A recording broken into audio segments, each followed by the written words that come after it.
Hello students, ऐसी हमको video मिल जाए जिसको देखने के बाद हमारा एक भी डाउट न रह जाए, हमारा कंसेप्ट पूरा क्रिस्टल क्लियर हो जाए और हर चीज़ को हम जो भी देखें उसको एक ही बार में हमारा जो माइंड है कैप्चर कर ले। तो आइए इस वीडियो को देखते हैं। तो जैसा कि इस वीडियो में आपको जो भी पढ़ाया जाएगा एनिमेटेड पीपीटी के रूप में पढ़ाया जाएगा और बीच बीच में या वीडियो के अंत में हम लोग जो भी कंसेप्ट पढ़ेंगे उसको प्रैक्टिकली समझने की कोशिश करेंगे। तो आइए स्टूडेंट्स, स्वागत है आपका हमारे चैनल पवन स्टडी पर। और आज हम लोग एनसीईआरटी क्लास 10 चैप्टर नंबर 9 जो कि है लाइट रिफ्लेक्शन एंड रिफ्लेक्शन को पढ़ने जा रहे हैं।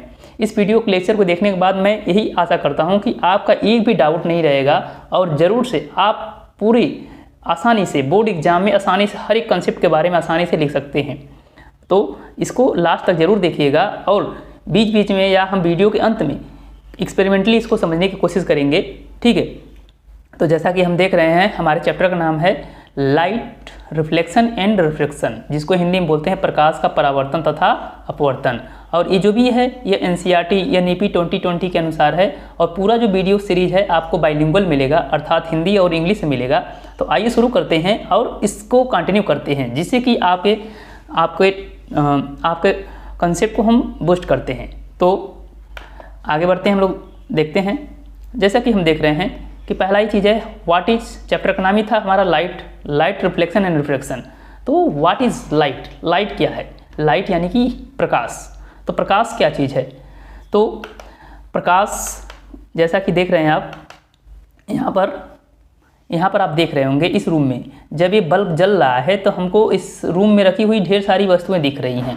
जैसा कि आप देख रहे हैं यहाँ पर CPU है, चेयर है और मॉनिटर है और यहाँ तक कि हर एक ऑब्जेक्ट को हम लोग ईजिली देख पा रहे हैं। कब? जब ये हमारा बल्ब जल रहा है।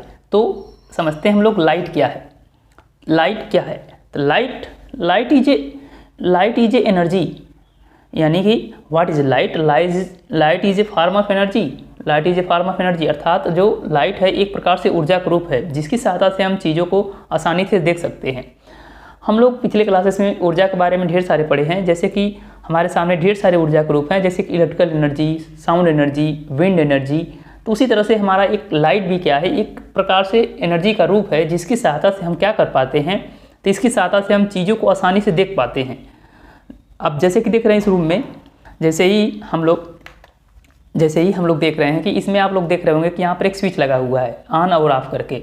जैसे ही हम स्विच को ऑन किए तो ये जो हमारा बल्ब था ये बल्ब ग्लो होने लगा। बल्ब जब ग्लो होने लगा तो इससे लाइट हमारी निकलने लगी और जब लाइट निकली तो इन वस्तुओं के ऊपर पड़ी, फिर हमको ये वस्तुएं क्या होने लगी, दिखने लगी। तो इस प्रकार से अगर हम आपसे क्वेश्चन करें कि कोई वस्तु हमें कैसे और क्यों दिखाई देती है, कैसे और क्यों दिखाई देती है, तो पहला हमारा जो कि है क्यों दिखाई देती है।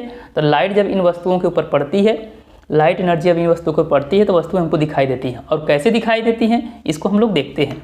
तो जैसा कि आप देख रहे हैं कि जब हमने स्विच ऑन किया, जब हमने यहाँ से स्विच को ऑन किया तो यहाँ से बल्ब जला और यहाँ से लाइट इन ऑब्जेक्ट के ऊपर पड़ी और उसके बाद इनसे रिफ्लेक्ट होकर हमारे आइज़ में आई। आइज़ मतलब कि मान लीजिए कि हमारी आँख है, ठीक।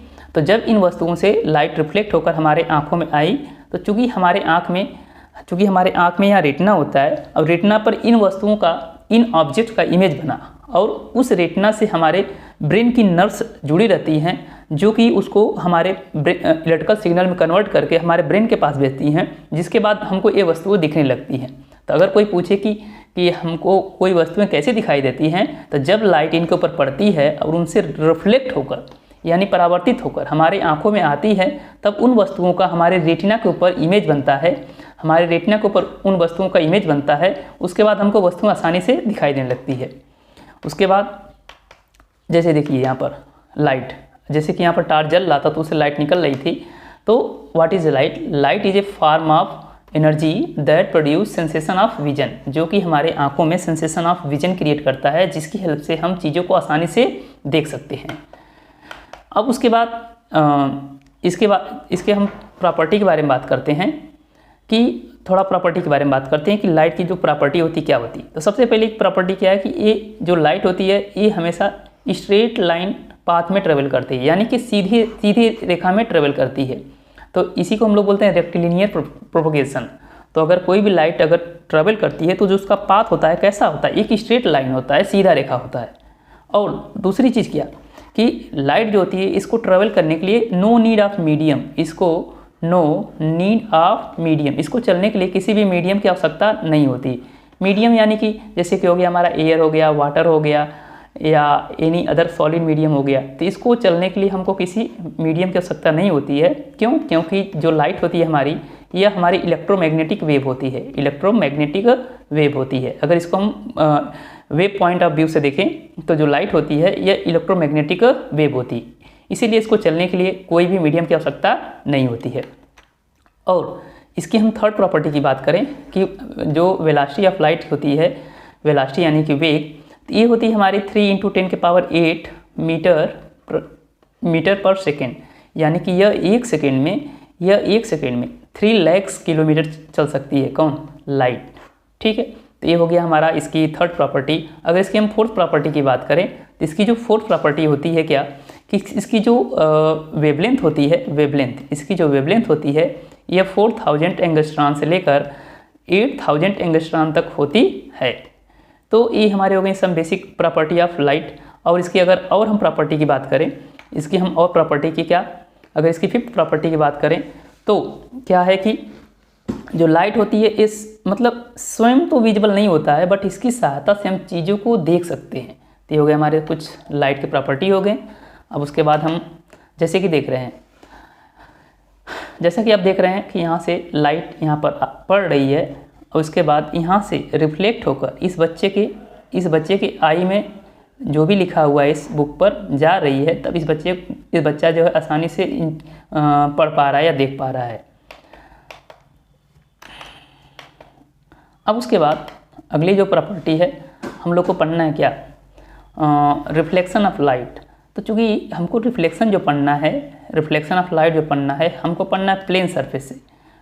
कैसे पढ़ना है? प्लेन सरफेस से पढ़ना है। और दूसरा हमको पढ़ना है कर्व सरफेस से। ठीक, तो प्लेन सरफेस और कर्व सरफेस। इससे पहले हम थोड़ा कुछ बेसिक चीज़ों के बारे में बात कर लेते हैं, जैसे कि आप लोग उसके बारे में पिछले क्लासेस में पढ़े होंगे क्या, कि अगर हम आपसे पूछे क्या कि ल्यूमिनस ऑब्जेक्ट क्या होता है, ल्यूमिनस ऑब्जेक्ट क्या होता है, और उसके बाद हमारा होता है नॉन ल्यूमिनस ऑब्जेक्ट क्या होता है।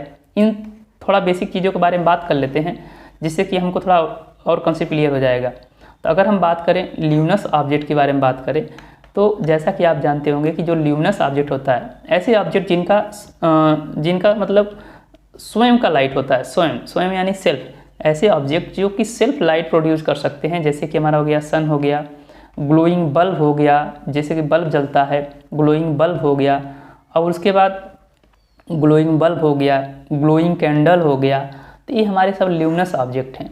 और अगर बात करें नॉन ल्यूमिनस ऑब्जेक्ट की बात करें, अर्थात नॉन ल्यूमिनस ऑब्जेक्ट की बात करें, तो जैसे कि हमारा हो गया मून, ऐसे ऑब्जेक्ट जो दूसरे की लाइट की हेल्प से दिखते या चमकते हैं, जैसे कि हम हो गए, क्या हम बल्ब की तरह जल रहे हैं? नहीं।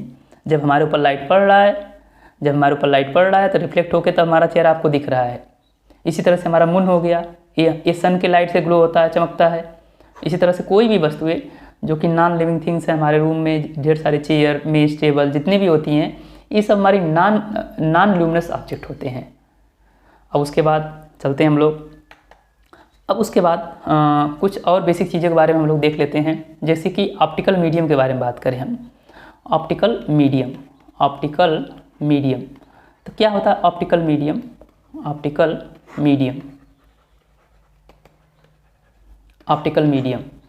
तो ऑप्टिकल मीडियम के बारे में बात करें तो देखिए, जैसे कि आप हमारे हाथ में यहाँ पर एक सेकेंड थोड़ा सा जैसे कि देखिए हमारे सामने एक कांच देख रहे होंगे, तो क्या इस कांच के आर पार अगर हम इसके सामने लाइट जलाएं तो बताओ क्या इस कांच के आर पार लाइट चली जा रही है कि नहीं? बताइए। तो ये हमारा हो गया कैसा मीडियम हो गया? Transparent medium. कैसा मीडियम हो गया? Transparent medium. अब उसके बाद दूसरा हमारा है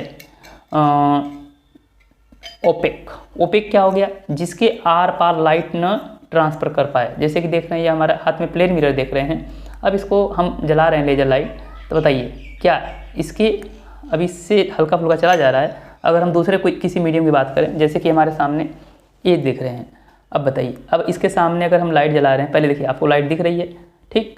अब यहाँ पर हम ला दिए तो क्या आपको लाइट दिख रही है, क्या लेजर लाइट की बीम दिख रही है, क्या नहीं दिख रही है।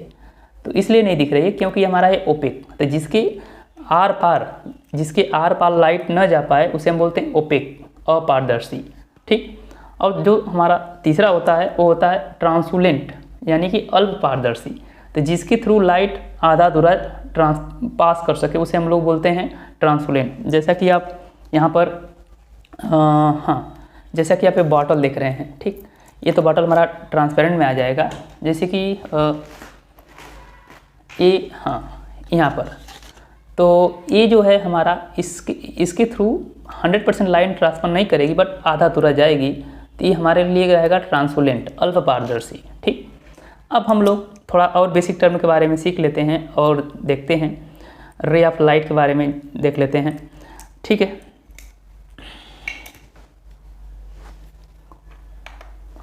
अब देखिए, चूँकि इस पूरे चैप्टर में एक चीज़ आप लोग को ध्यान रखिएगा क्या, कि अब चूँकि जो लाइट है इसको हम लोग कैसे दिखाएंगे। तो जब भी हम इस तरह से बनाएंगे तो ये किसको दिखाएगा, यह हमारा सिंगल बीम ऑफ लाइट को दिखाएगा, सिंगल बीम ऑफ लाइट को दिखाएगा, अर्थात एक हमारी किरण को दिखाएगा, ठीक। तो जब भी आप इस तरह से देखेंगे, जहाँ पर भी देखेंगे पूरे चैप्टर में, तो यह रे मतलब कि जो भी रे है, किरण है, उसको दिखाएगा। यानी कि इधर से मान लीजिए कोई बल्ब जल रहा है, तो चूँकि जब बल्ब जलता है तो उससे इन्फिनाइट रे निकलती हैं, इन्फिनाइट किरणें निकलती हैं, इन्फिनाइट रे निकलती है, तो उसमें से ये जो भी जा रहा है उस रे को दिखा रहा है। तो जहाँ पर भी इस पूरे चैप्टर में इस तरह से आपको दिखेगा तो समझ लीजिएगा कि ये सोर्स ऑफ लाइट से कहीं इस तरह से रे आ रही है, प्रकाश किरण आ रही है। अब उसके बाद अब रे को भी समझते हैं, इन रे को भी समझते हैं। तो इन रे को समझने के लिए हम लोग इसको ऐसे समझ सकते हैं। पहला हो गया हमारा क्या, पैरेलल रे। पैरेलल रे क्या हो गया, या हम लोग टाइप्स ऑफ रे को समझते हैं, टाइप्स ऑफ रे, टाइप्स ऑफ रे। ये तो हमारा हो गया क्या, ये हमारा हो गया पैरेलल रे। पैरेलल रे यानी कि जब जितने भी हमारी रे होती हैं वो एक दूसरे के पैरेलल होती हैं। जैसे कि देखिए यह हो गया, यह हो गया, तो ये हमारी पैरेलल रे कहलाएंगी। इनके बीच की सभी जगह जो दूरी रहेगी, इनके बीच की जो सभी जगह दूरी रहेगी कैसी रहेगी, बराबर रहेगी, ठीक। ये हो गई हमारी पैरेलल रे यानी समांतर किरण हो गई। और उसके बाद दूसरा टाइप हम लोग पढ़ते हैं जो कि हमारा है डाइवर्जेंट रे। क्या है, डाइवर्जेंट रे। डाइवर्जेंट रे यानी कि अपसारी किरणपुंज, अपसारी किरणपुंज यानी कि किसी एक पॉइंट से ओरिजिनेट होती हैं और कुछ इस तरह से जाती हैं, ठीक। कुछ एक पॉइंट से ओरिजिनेट होती हैं, यहाँ से उत्पन्न होती हैं, एक कोई लाइट सोर्स है, यहाँ से उत्पन्न होने के बाद इस तरह से जाएंगी, ठीक है। तो इसे बोलेंगे डाइवर्जेंट रे। इसको हिंदी में बोलते हैं अपसारी किरणपुंज, ठीक। अब उसके बाद हम लोग जो थर्ड हमारा है कन्वर्जेंट, थर्ड जो हमारा है टाइप्स ऑफ रे का प्रकार है वो है कन्वर्जेंट। कन्वर्जेंट रे।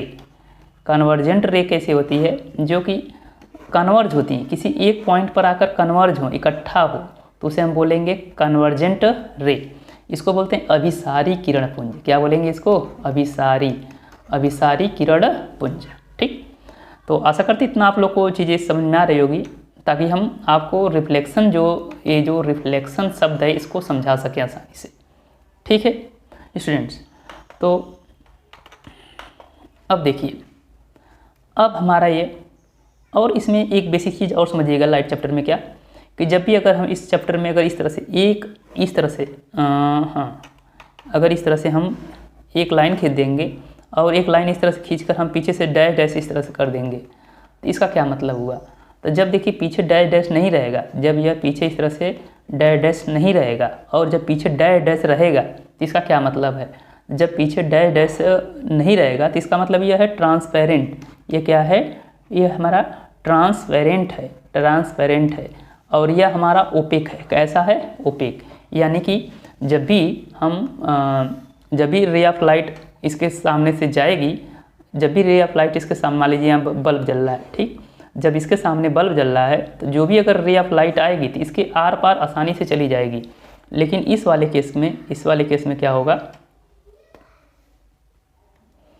इस वाले केस में क्या होगा कि रे ऑफ लाइट जाएगी लेकिन इसके मतलब कि उसके इस पार से उस पार नहीं जाएगी। ठीक है, तो आप समझ पा रहे होंगे कि जब भी अगर हमारा सिंगल इस तरह से एक रेखा खींचा रहेगा तो इसका मतलब ये हमारा ट्रांसपेरेंट है। ठीक है, ये कैसा है हमारा है, हाँ ये हमारा ट्रांसपेरेंट है। ठीक है, जैसे देखिए आर पर चला जा रहा है।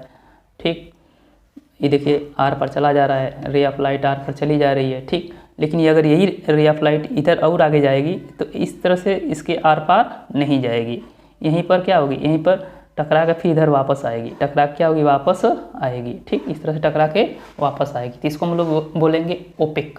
ये कैसा सरफेस है, ये हमारा है ओपेक सरफेस। ओपेक मतलब होता है कि हाँ अपारदर्शी। ठीक है, ओपेक मतलब हो गया कि अपारदर्शी सरफेस है। ठीक है स्टूडेंट, तो चलते हैं हम लोग आगे। तो फिर से मैं एक बार से रिवाइज करता हूँ ताकि आपका कंसेप्ट क्लियर हो जाए। देखिए, आप जब भी कहीं पर, ठीक है, जब भी कहीं थोड़ा टेढ़ा बन गया, सीधा बनाने की कोशिश करते हैं। आपको चलिए कोई नहीं, बस आप समझ जाइए। कहीं पर हमारा इस तरह से रहे और फर्स्ट ए हमारा है और सेकेंड ये है। ठीक, और अगर हम आपसे कहें क्या, हाँ, तो ये जो सरफेस है, ये किसको दिखाएगा, रुकिए मैं आपको दिखाई देता हूँ ताकि आपको अच्छे समझ में आ जाएगा। ये जो आप ये जो फर्स्ट वाला है ये इसको दिखा रहा है। ठीक, ये किसको दिखा रहा है, इसको दिखा रहा है। अब सोचिए खुद कि इसके सामने अगर लाइट जलाएंगे हम, तो बताइए इसके सामने अगर लाइट जलाएंगे तो आर पार चला जा रहा है कि नहीं। तो ये जो फर्स्ट वाला है ये इसको दिखा रहा है। ठीक, ट्रांसपेरेंट को दिखा रहा है। और जो ये सेकंड वाला है, ये इस तरह से दिखा रहा है। ये जो सेकंड वाला उसमें बनाया हुआ है, सेकंड वाला आप देख रहे होंगे, तो ये इसको दिखा रहा है। एक तरफ से आप देख रहे होंगे कि इसका रिफ्लेक्टिंग सरफेस देख रहे होंगे और एक तरफ से इसका क्या दिख रहे होंगे, नॉन रिफ्लेक्टिंग सरफेस दिख रहे होंगे। ठीक है, तो ये जो पीछे डैश देख रहे हैं, तो ये पीछे इसको जो पॉलिश लगी हुई है उसको दिखा रहा है। तो अब इसके सामने जब भी हम लाइट जलाएंगे इस तरह से, तो जब इसके सामने लाइट जलाएंगे तो ये आर पार नहीं जाएगा, ये इसके आर पार नहीं जाएगा। ठीक, इसके आर पार नहीं जाएगा। जैसा कि इसमें भी देख रहे होंगे मेरे हाथ में ये कान के मिरर है। ठीक, तो इसमें भी आप देख रहे होंगे कि पीछे पॉलिश लगा हुआ है और इधर हमारा रिफ्लेक्टिंग सरफेस है। तो जब ये हमारा फर्स्ट वाला जो पोर्शन था, तो आप देखें ये सेकेंड वाला पोर्शन पीछे पॉलिश लगा हुआ है। और ठीक, समझ में आया कि नहीं। अब आगे कंटिन्यू करते हैं हम लोग, देखते हैं।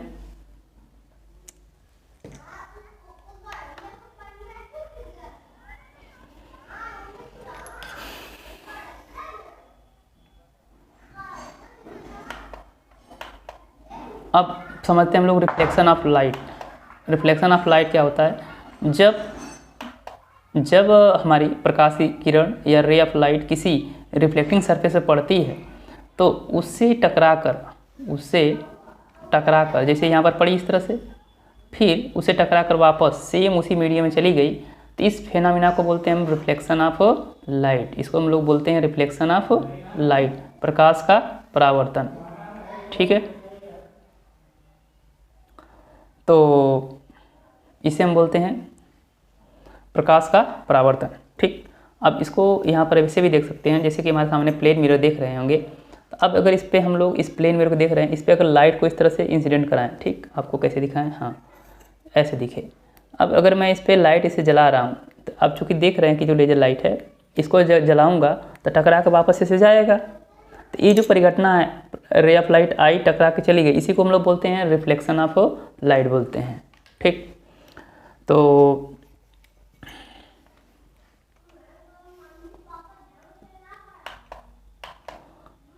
अब जो इसमें लाइट आती है इसको हम लोग बोलते हैं इंसिडेंट रे, और जो टकरा के जाती है उसे हम लोग बोलते हैं रिफ्लेक्टेड रे। ठीक है, अब उसके बाद यदि हम ये जो हमारा है नॉर्मल है जो कि यहाँ से 90 डिग्री का एंगल बनाता है, तो 90 डिग्री का एंगल बनाता है, ठीक।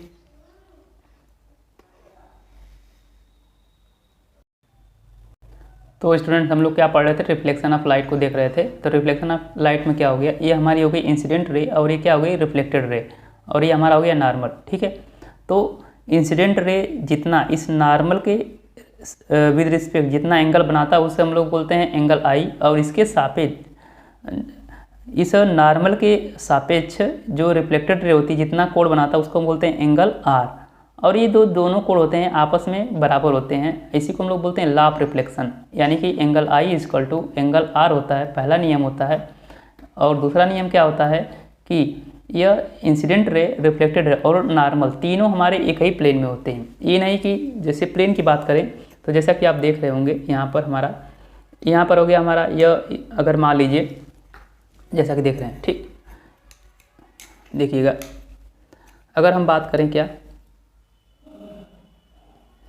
अगर हम बात करें यह देखिए हमारा यह है, यदि यह हमारी इंसिडेंट रे है और यह हमारा रिफ्लेक्टेड रे है, तो जो नॉर्मल होना चाहिए इसी प्लेन में होना चाहिए, इसी प्लेन में, ऐसे ये नहीं कि नॉर्मल हमारा प्लेन से बाहर होना चाहिए, प्लेन से अंदर होना चाहिए। ठीक है, तो नॉर्मल को भी इसी प्लेन के अंदर होना, ये हमारा मान लीजिए नॉर्मल है तो इसी के बीच में होना चाहिए। ठीक है, तो इंसिडेंट रे, रिफ्लेक्टेड रे और नॉर्मल तीनों हमारे क्या होने चाहिए, एक ही प्लेन में होने चाहिए। इसमें एक भी न तो प्लेन से बाहर रहेगा न तो प्लेन से अंदर रहेगा, इसी को बोलते हैं लॉ ऑफ रिफ्लेक्शन का सेकंड नियम। ठीक है, तो पहला नियम क्या होता है, पहला नियम होता है क्या कि इंसिडेंट रे का ये हो गया इंसिडेंट एंगल, ये हो गया रिफ्लेक्टेड एंगल, दोनों बराबर होता है। और दूसरा क्या होता है कि इंसिडेंट रे, रिफ्लेक्टेड रे और जो नॉर्मल होता है तीनों एक ही प्लेन में होना चाहिए। इस तरह से अगर हम प्लेन बनाएं यहाँ पर तो तीनों एक ही प्लेन में होना चाहिए, कोई भी प्लेन से बाहर नहीं होना चाहिए। ठीक है स्टूडेंट्स, आशा करते होंगे कि आप समझ रहे होंगे। ठीक, तो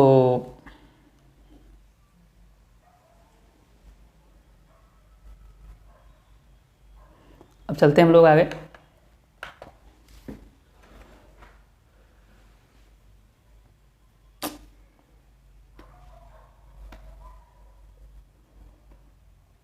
ठीक है, तो यहाँ पर हम लोग पढ़ते हैं लॉ ऑफ रिफ्लेक्शन। तो हमारे पास दो लॉ ऑफ रिफ्लेक्शन है, इसमें कुछ टेक्निकल एरर हो गया, थोड़ा सा आप वेट करिएगा।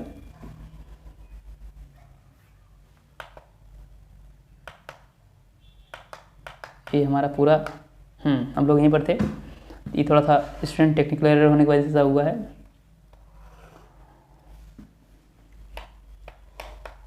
तो देखिए आप यहाँ पर देख रहे हैं कि एंगल ऑफ इंसिडेंट और एंगल ऑफ रिफ्लेक्शन दोनों आपस में क्या होते हैं, बराबर होते हैं। ठीक है, ये हो गया हमारा, इसी को बोलते हैं angle I is equal to angle R. और जो दूसरा हमारा नियम है लॉ ऑफ रिफ्लेक्शन का, क्या कि the incident ray normal to the mirror, वही जो अभी हम लोग प्रैक्टिकली देखे हैं कि क्या कि यह इंसिडेंट रे, नॉर्मल और रिफ्लेक्टेड तीनों एक ही प्लेन में होने चाहिए, कोई भी प्लेन से बाहर नहीं होना चाहिए। ठीक है,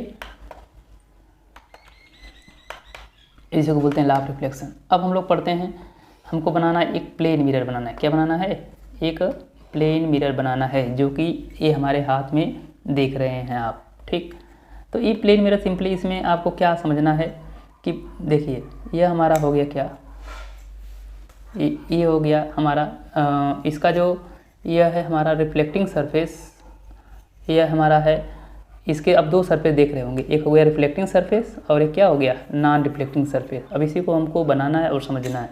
ठीक, तो जैसा कि आप देख रहे होंगे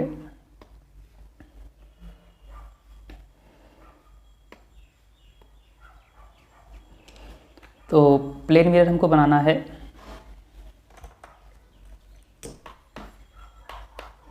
तो ये हो गया हमारा एक ट्रांसपेरेंट, एक ऐसा है ट्रांसपेरेंट, ये ट्रांसपेरेंट कांच ले लिए, एक ट्रांसपेरेंट कांच ले लिए इस तरह से। और उसके बाद अब इसको हम पीछे से सिल्वरिंग कर दिए, इसको पीछे से सिल्वरिंग कर दिए। जब सिल्वरिंग इस तरह से कर दिए, इस ट्रांसपेरेंट कांच पर जब हम पीछे सिल्वरिंग कर दिए तो हमारा क्या बन गया, यह हमारा यह प्लेन मिरर बन गया।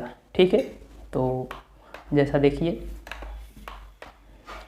अब जैसे ही इसको हम लोग सिल्वरिंग कर दिए तो ये हमारा हो गया रिफ्लेक्टिंग सरफेस, और इसके पीछे वाला जो पोर्शन है वो क्या हो गया, non reflecting surface, non reflecting surface. तो ये हो गया हमारा नॉन रिफ्लेक्टिंग सरफेस, और ये क्या हो गया, रिफ्लेक्टिंग सरफेस। अच्छा स्टूडेंट्स, आप लोग ये चीज़ रिफ्लेक्टिंग और नॉन रिफ्लेक्टिंग सरफेस के बारे में अच्छे से जानते होंगे कि जिधर से हमको अपना फेस दिखता है उसे हम लोग रिफ्लेक्टिंग सरफेस बोलते हैं, जिधर से हमारा फेस नहीं दिखता है उसे हम बोलेंगे नॉन रिफ्लेक्टिंग सरफेस। ठीक, अब हमको टाइप ऑफ रिफ्लेक्शन देखना है। तो रिफ्लेक्शन जो हमारा होता है, एक होता है रेगुलर रिफ्लेक्शन, और जो दूसरा हमारा होता है वो क्या होता है, इरेगुलर रिफ्लेक्शन। तो रेगुलर रिफ्लेक्शन में क्या होता है कि इसकी जो सरफेस होती है स्मूथ होती है, एकदम स्मूथ, मतलब कि एकदम समतल होती है। ठीक है, तो ये जैसा कि देख रहे हैं ये वाला, ये जो इससे जो भी रिफ्लेक्शन होगा इसको बोलेंगे रेगुलर रिफ्लेक्शन। जो भी लाइट इस पर आ रही है फिर टकरा के से जाएगी, इसे बोलेंगे रेगुलर रिफ्लेक्शन। ठीक, और इसी का अगर सतह हम मान लीजिए कि उबड़ा खबड़ा मतलब उबड़ खाबड़ कर दिया जाए, जैसे कि जो भी हमारे सरफेस से हो रहा है, जो भी हमारे घर की दीवार उवाल से होता है या ज़मीन से जो रिफ्लेक्शन होता है उसे हम लोग बोलते हैं इरेगुलर रिफ्लेक्शन। उसे हम लोग क्या बोलते हैं, इरेगुलर रिफ्लेक्शन।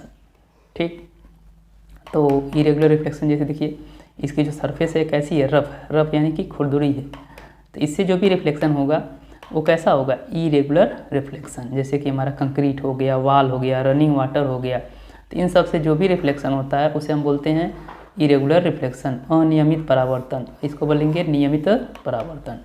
ठीक, प्लेन ग्लास हो गया, स्टील वाटर हो गया, अगर रुका हुआ पानी है तो उससे भी जो रिफ्लेक्शन होगा हम लोग उसे रेगुलर रिफ्लेक्शन बोलेंगे।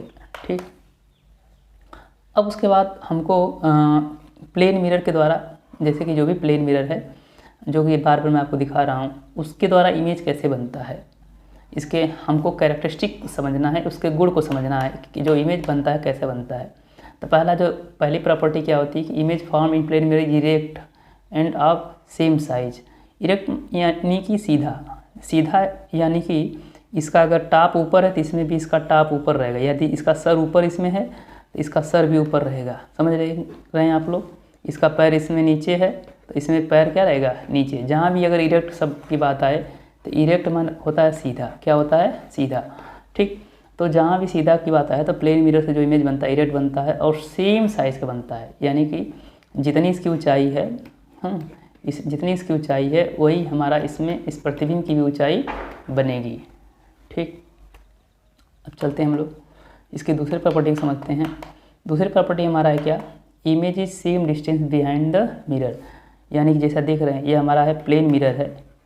इस प्लेन मिरर में जितने दूर पर वस्तु है उतना ही दूर पर उसका इमेज बन रहा है। तो इसको दूसरी प्रॉपर्टी होती है कि जितने दूर पर वस्तु रखा रहेगा प्लेन मिरर से उतना ही पीछे उसकी इमेज बनेगी। अब उसके बाद तीसरी प्रॉपर्टी जो हमारा है, इसमें एक फिनोमेना होता है क्या, लेटरली इन्वर्टेड इमेज बनता है। तो लेटरली इन्वर्टेड क्या होता है कि इसमें हमारा लेफ्ट किस में चेंज जाता है, लेफ्ट हमारा चेंज जाता है राइट में, और सेम फिनोमेना है कि लेफ्ट राइट में चेंज होता है, राइट किस में चेंज होता है, लेफ्ट में चेंज होता है। वो भी मतलब कि ऑब्जेक्ट और इमेज एक दूसरे के सापेक्ष बात करते हैं, एक दूसरे के रिलेटिव बात करते हैं। तो अगर मान लीजिए कि ये हमारा प्लेन मिरर है, जैसा कि आप देख रहे होंगे ये प्लेन मिरर है। ठीक, तो इस प्लेन मिरर में हाँ इसके सामने जो भी वस्तु है तो उस वस्तु के सापेक्ष उसका जो इमेज बनेगा इसमें वो कैसा बनेगा, लेफ्ट राइट में कन्वर्ट हो जाएगा और राइट लेफ्ट में कन्वर्ट हो जाएगा। इसी फिनोमेना को हम लोग बोलते हैं लेटरल इन्वर्जन बोलते हैं, और हिंदी में से बोलते हैं पार्श्व उत्क्रमण बोलते हैं। ठीक है, अब उसके बाद जैसा कि आप देख रहे होंगे यहाँ पर एक हमारा प्लेन मिरर है या प्लेन सरफेस है, इससे एक रोबोट 8 मीटर की दूरी पर स्थित है। इससे एक रोबोट कितनी दूरी पर स्थित है, 8 मीटर की दूरी पर स्थित है। अब बताइए कि आप लोग कि इसमें अगर इस रोबोट की जो इमेज बनेगी इससे कितनी दूर बनेगी या इससे कितने पीछे बनेगी। अगर यहाँ पर रोबोट जो है इसकी इमेज बनेगी तो इससे कितने दूर बनेगा।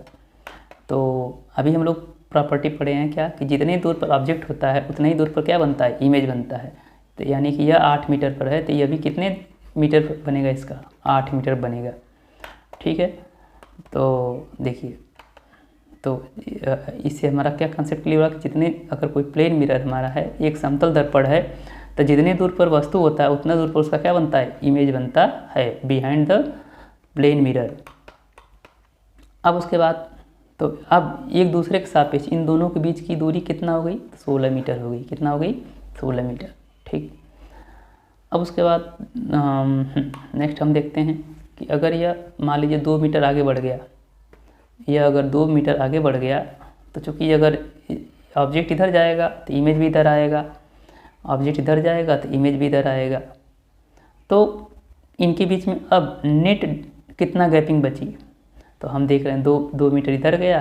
तो एक बात का ध्यान रखिए, जितने v वेलोसिटी से अगर कोई ऑब्जेक्ट किसी प्लेन मिरर के सामने गति कर रहा है तो उसका इमेज भी उतने वेलोसिटी से उसके तरफ आएगा। यानी कि एक दूसरे के सापेक्ष अगर हम बात करें तो इनकी जो वेलोसिटी हो जाती है वो 2v हो जाती है एक दूसरे के सापेक्ष। क्यों? क्योंकि दोनों का जो मोशन है वो किस डायरेक्शन में है, वो है हमारा अपोजिट डायरेक्शन में।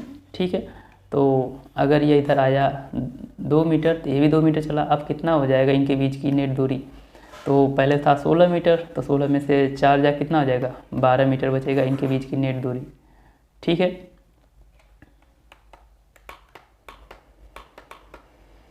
तो इनके बीच की देखिए नेट दूरी कितना बचा, 12 मीटर। अब हमको पढ़ना है क्या, स्फेरिकल मिरर के बारे में पढ़ना है। स्फेरिकल मिरर यानी कि स्फेरिकल मिरर यानी कि गोलीय दर्पण। क्या चीज़, गोलीय दर्पण। ऐसी मिरर जिनकी जो सरफेस होती है वो, अब तक जो भी हम बात कर रहे थे तो वो हमारा था प्लेन मिरर, इसकी जो सरफेस थी वो कैसी थी, ऐसे समतल थी। लेकिन अब जो हम मिरर पढ़ेंगे इनकी जो सरफेस रहेगी इस तरह से प्लेन नहीं रहेगी, वो हमारी कर्व शेप में रहेगी। कैसे रहेगी, कर्व शेप में। तो जैसा देख रहे हैं इसका जो सरफेस है इस तरह से उभरा हुआ है, और एक मिरर है जो कि दूसरा हमारा है इस तरह से जिसकी सरफेस धसी रहेगी। ठीक है, तो एक ये देखिए आपको हम दिखा रहे हैं, हमारे सामने है 2 प्लेन मिरर है, आप जैसे समझ सकते हैं। तो देखिए यहाँ पर 2 मिरर देख रहे हैं आप यहाँ पर, तो यह हमारा है। तो अब तक जो हम लोग बात किए थे वो किसके बारे में बात किए थे, हम लोग प्लेन मिरर के बारे में बात किए थे। ठीक, अब जो दूसरा हम लोग बात करने जा रहे हैं वो हम लोग स्फेरिकल मिरर के बारे में बात करने जा रहे हैं, जिसको हम लोग हिंदी में बोलते हैं गोली दर्पण। ठीक है, तो पहला हमारा है कॉनकेव मिरर और जो दूसरा हमारा है एक ऐसा है कॉन्वेक्स मिरर। इसके बारे में हम लोग बात करने जा रहे हैं। ठीक, तो एक की जो सतह है अंदर की तरह इस तरह से धसी हुई है, रिफ्लेक्टिंग सरफेस बाहर की इसका नॉन रिफ्लेक्टिंग सरफेस बाहर की तरफ है, और जो दूसरा मिरर है यह इसकी रिफ्लेक्टिंग सरफेस बाहर की तरफ उभरी हुई है, और यह क्या है, अंदर की तरफ नॉन रिफ्लेक्टिंग सरफेस क्या है, धसी हुई है। ठीक, तो आइए इसके बारे में हम लोग बात करते हैं।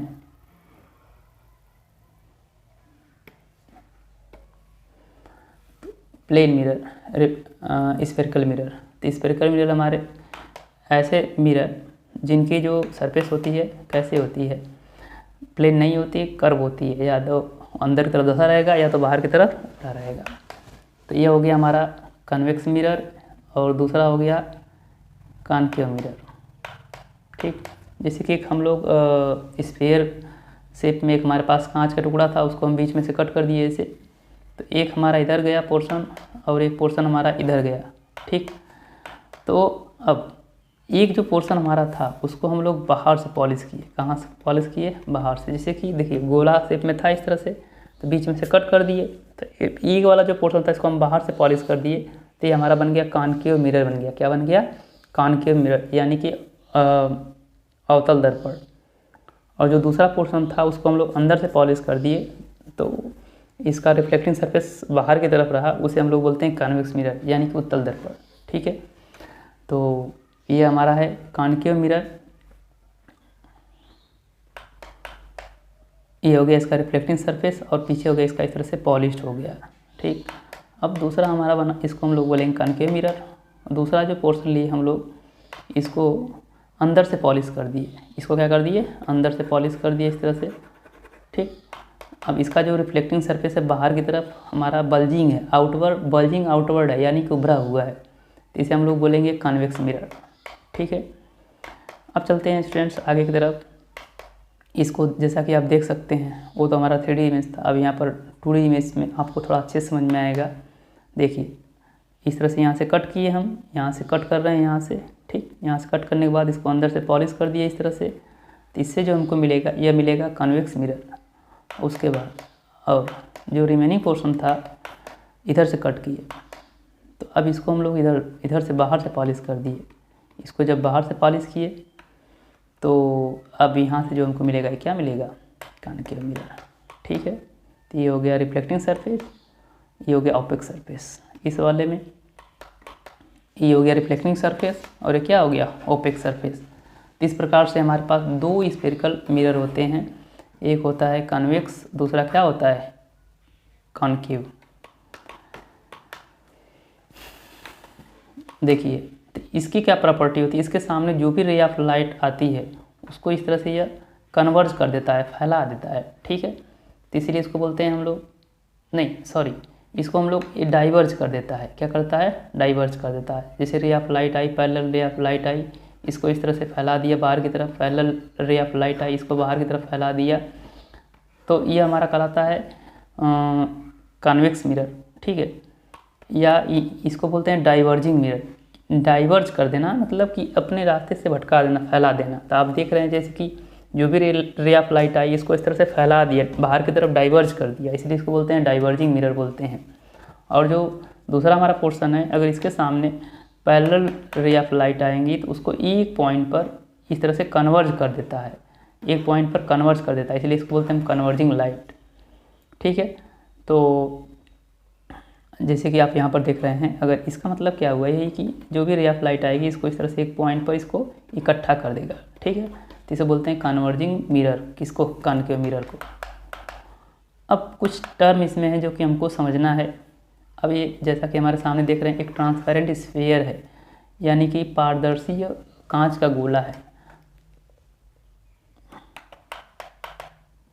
अब यहाँ से दो पोर्शन का इसने, अब बताइए जब ये ट्रांसपेरेंट स्फीयर हमारे सामने है तो इसका कुछ ना कुछ सेंटर होगा, इसका मतलब कि सेंटर होगा यहाँ पर, इसका जो सेंटर होगा यहाँ से, और यहाँ से इसकी क्या, इधर की तरफ लें चाहे इधर की तरफ लें चाहे किसी भी तरफ लें, तो इससे हमको क्या मिलेगा, इसकी हमको कुछ न कुछ रेडियस मिलेगा ही।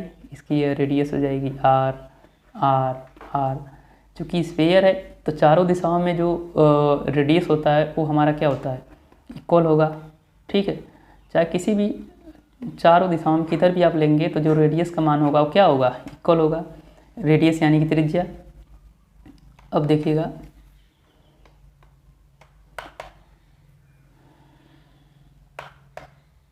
अब ये हो गया उसका सेंटर। इसी को हम लोग बोलते हैं क्या, इसी को हम लोग बोलते हैं centre of curvature. The centre of curvature of a mirror is the centre of sphere eight which mirror is a part.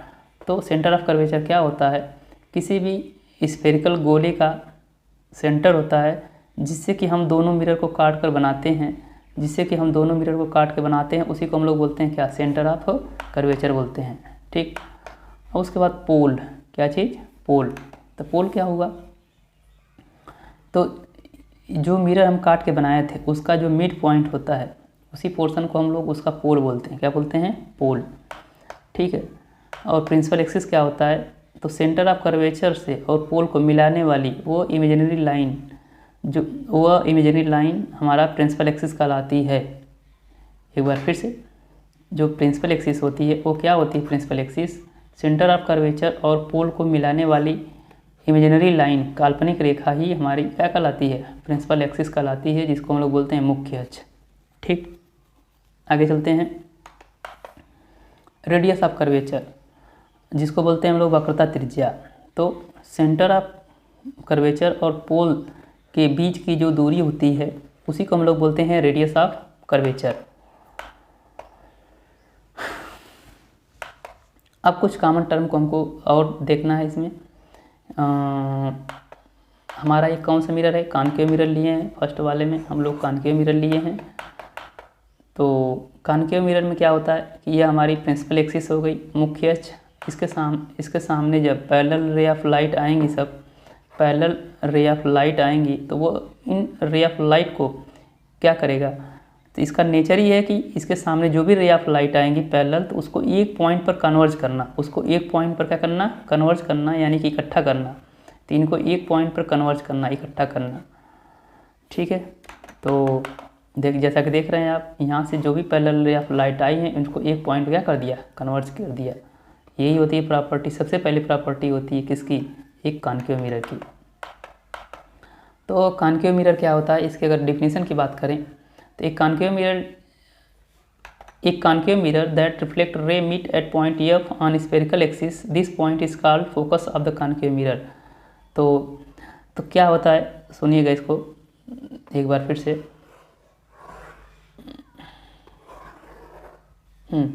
तो क्या होता है कॉन्केव मिरर, एक ऐसा मिरर जिसके सामने प्रिंसिपल एक्सिस के पैरेलल, इसके समांतर आने वाली प्रकाश की किरणों को किसी एक पॉइंट पर कन्वर्ज करके इकट्ठा करता है, उसी को हम लोग बोलते हैं कॉन्केव मिरर बोलते हैं, अवतल दर्पण बोलते हैं।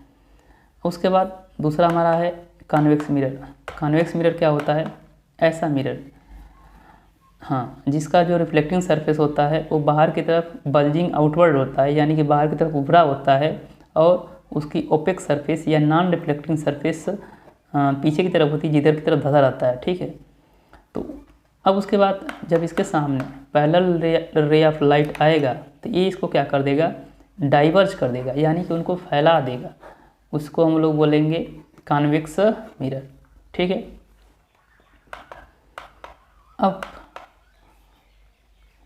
अगर इन रे ऑफ लाइट को अगर पीछे इस तरह से बढ़ाया जाए, इस रे ऑफ लाइट को पीछे इस तरह से बढ़ाया जाए तो यहाँ पर हमको मिलते हुए प्रतीत होती हैं, यहाँ पर मिलते हुए प्रतीत होती हैं, यहाँ पर मिलते हुए प्रतीत होती हैं। तो जिसको हम लोग बोलते हैं इसको बोलते हैं, इसको फोकल पॉइंट बोलते हैं, और ये तो हमारा सेंटर ऑफ कर्वेचर है, जैसा कि आप देख रहे हैं। चूँकि इसमें देखो सभी लोग देखिए, इसमें जो रे ऑफ लाइट है रियल में कट कर रही हैं, तो इसको हम लोग बोलते हैं रियल फोकस। इसमें चूँकि हम लोग इसको ऐसे डायरेक्ट न ज़बरदस्ती मिलाते हैं, हम एक तरह से बस ऐसे मिला देते हैं पीछे बढ़ाकर, तो इसलिए रियल में नहीं, इसको बस हम अपने इमेजिनेशन में लाए हैं, तीसरे से बोलते हैं वर्चुअल फोकस। क्या बोलते हैं, वर्चुअल फोकस। तो जो कन्वेक्स मिरर होता है, इसका जो फोकल पॉइंट होता है, फोकस बिंदु होता है, वो हमारा रियल ना होकर वर्चुअल होता है। क्यों, क्योंकि यहाँ पर जो रे ऑफ लाइट होती हैं वो रियल में नहीं, वर्चुअली कट करती हैं। तो ये हो गया हमारा क्या, वर्चुअल फोकस। ठीक, अब फोकल लेंथ की बात करें, फोकल लेंथ क्या होता है, तो फोकल लेंथ यानी कि इस पोल से लेकर यहाँ तक की जो दूरी होती है उसी को हम लोग बोलते हैं फोकल लेंथ। पोल से लेकर यहाँ तक की जो दूरी होती है उसी को हम लोग क्या बोलते हैं, फोकल लेंथ। ठीक है स्टूडेंट्स, जैसा कि आप इसमें देख रहे होंगे, पोल से लेकर यहाँ तक की जो दूरी हमारी, यही हमारी फोकल लेंथ कहलाती है दोनों केस के लिए। और एक सबसे इंटरेस्टिंग बात ये होती है कि जो फोकस पॉइंट होता है यह पी और सी के एकदम मिड पॉइंट पे स्थित होता है, मिड पे यानी कि मध्य पे स्थित होता है। कौन, फोकस बिंदु पी और सी के एकदम मिड पॉइंट पे स्थित होता है फोकल पॉइंट। ठीक है, तो यानी कि यह वाली दूरी और यह वाली दूरी दोनों क्या होगी, बराबर। यहाँ से लेके यहाँ तक की दूरी और यहाँ से लेके यहाँ तक की दूरी, दोनों दूरी आपस में क्या होगी, बराबर। ठीक है, और इसी को हम लोग बोलते हैं रेडियस ऑफ कर्वेचर। तो रेडियस ऑफ कर्वेचर क्या होता है, हमारा पी और सी के बीच की जो दूरी होती है उसी को हम लोग बोलते हैं रेडियस ऑफ कर्वेचर, या हिंदी में इसको बोलते हैं वक्रता त्रिज्या। और इन सब के बीच में एक रिलेशन होता है क्या, कि हमारा जो, चूँकि अभी हम पढ़े हैं क्या, कि आर हमारा कहाँ से कहाँ तक दूरी है, पी और सी के बीच की दूरी है। और हम जैसा कि इस डायग्राम में देख रहे हैं, पी एफ की दूरी हमारा कितना है, एफ है, और यहाँ इसकी दूरी कितनी है, एफ है, तो कितना हो गया, 2 हो गया, कितना हो गया, 2। तो आर बराबर 2 तो अगर यहाँ से अगर हम इस 2 को इधर भेजें तो हमको मिलेगा क्या, एफ बराबर कितना, r/2। तो जो रेडियस ऑफ कर्वेचर होता है वो फोकल लेंथ का 2 टाइम्स होता है। अगर इसको इधर भेजेंगे हम तो radius of curvature focal length का 2 टाइम्स होता है, दोगुना होता है। वही चीज़ फोकल लेंथ जो होता है वो रेडियस ऑफ कर्वेचर का क्या होता है, आधा होता है। क्या होता है, आधा होता है। ठीक है, अब इससे रिलेटेड एक हम छोटा सा न्यूमेरिकल करते हैं। देखिए लिखा हुआ है find the focal length of a convex mirror whose radius of curvature is 32 centimetre. तो रेडियस ऑफ कर्वेचर कितना लिखा है, 32। फोकल लेंथ पूछ रहा है, तो इससे आसान सवाल और कोई हो ही नहीं सकता। तो ये बराबर क्या होता है, r/2 होता है। ठीक है, तो हो जाएगा हमारा कितना, ये बराबर 32/2 इक्वल टू कितना आ जाएगा, 16 सेंटीमीटर। ठीक है, देखिए लिखा हुआ है रेडियस ऑफ कर्वेचर हमारा लिखा है 32 सेंटीमीटर। फोकल लेंथ कितना है, एफ है। फार्मूला लगा दिए, फार्मूला हमारा थोड़ा सा मैं बैक करता हूँ ताकि आपको 16 सेंटीमीटर आप देख रहे होंगे। अब फिर वही चीज़ दिया हमारा focal length of A spherical mirror. अब इस केस में हमारा फोकल लेंथ दिया है 20 सेंटीमीटर। अब रेडियस ऑफ कर्वेचर हमारा पूछ रहा है, तो जैसा कि हमको पता है क्या कि एफ बराबर कितना होता है, r/2 होता है। तो एफ का मान लिखा है 20 इक्वल टू r/2, तो r का मान कितना हो जाएगा, 40 सेंटीमीटर। तो उस स्फेरिकल मिरर के रेडियस ऑफ कर्वेचर का मान कितना हो जाएगा, 40 सेंटीमीटर।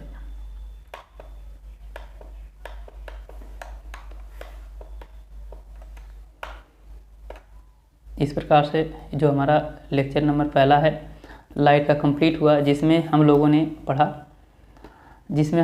पढ़ा क्या कि reflection of light from plane mirror और स्फेरिकल मिरर का हम लोगों ने इंट्रोडक्शन देखा। तो आशा करता हूँ कि आपको ये जो वीडियो लेक्चर है इसमें आपको अच्छी प्रकार से समझ में आया होगा। और तो स्टूडेंट्स, जो भी आप लोगों ने देखा है आपको अच्छी प्रकार से समझ में आया होगा। अगर इसके बाद भी अगर आपको कोई दिक्कत होती है तो आप नीचे कमेंट करिएगा, हम उसका ज़रूर से आपको रिप्लाई करेंगे, जिससे कि आपका डाउट क्लियर हो सके। तो मिलते हैं अगले लेक्चर में, तब तक के लिए बने रहिए पॉइंट स्टडी पर। अपने दोस्तों के बीच शेयर करिए और इस वीडियो को लाइक करिए। Thank you for watching this video.